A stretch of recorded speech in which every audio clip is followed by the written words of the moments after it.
নমস্কার বন্ধুরা, সিক্রেট ফ্লেভারে সবাইকে স্বাগত।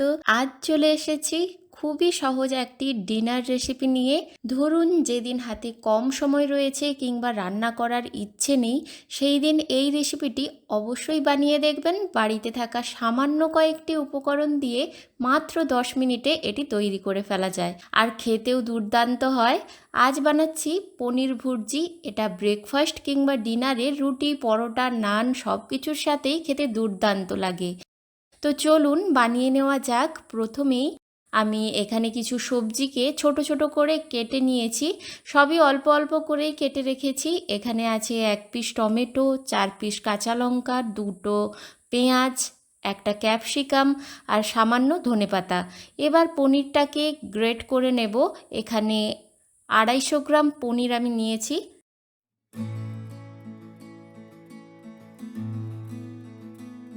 পনির গ্রেট করে এক সাইডে রেখে দিলাম।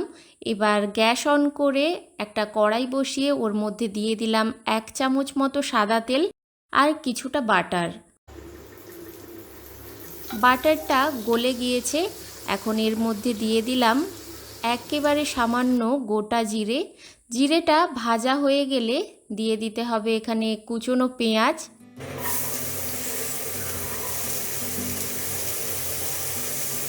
পেঁয়াজটা দিয়ে হাই ফ্লেমে 2 মিনিট ভেজে নিয়ে দিয়ে দেব কুচিয়ে রাখা ক্যাপসিকাম আর কাঁচা লঙ্কা।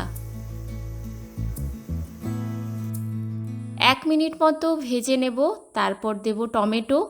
টমেটো দিয়েও ভালো করে ভেজে নেব। ভাজার সময় পরিমাণ মতো নুন দিয়ে দিতে হবে। টমেটোটা সেদ্ধ হয়ে গেলে এর মধ্যে দিতে হবে কিছু মশলা, যেমন 1/2 চা চামচ হলুদ গুঁড়ো, 1/2 চা চামচ জিরে গুঁড়ো, 1/2 চা চামচ লাল লঙ্কার গুঁড়ো আর 1/2 চা চামচ ধনে গুঁড়ো। এবার সামান্য একটু জল দিয়ে মশলাটা কষিয়ে নেব যাতে মশলার কাঁচা গন্ধটা চলে যায়।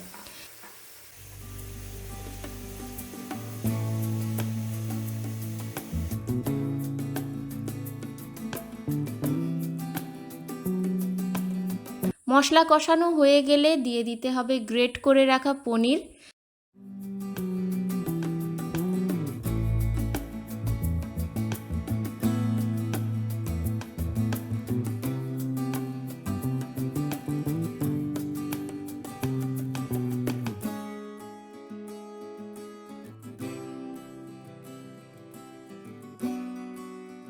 পনির দিয়ে ভালোভাবে সব কিছুর সাথে মিশিয়ে সবশেষে দিয়ে দেব ধনেপাতা কুচি।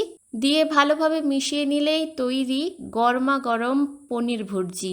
খুবই সিম্পল একটি রেসিপি, কিন্তু খেতে দুর্দান্ত হয়। আপনারা আগে না বানিয়ে থাকলে অবশ্যই একবার ট্রাই করবেন।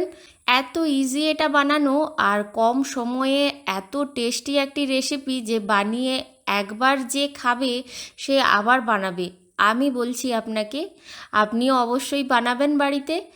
আর ট্রাই করে আমাকে কেমন লাগলো অবশ্যই কমেন্ট করে জানাবেন। ভালো লাগলে লাইক, শেয়ার ও চ্যানেলটি সাবস্ক্রাইব করে রাখবেন যাতে এরকমই রেসিপি আপনারা পেতে থাকেন। তো আজ এই পর্যন্ত। দেখা হচ্ছে পরবর্তী একটি রেসিপিতে।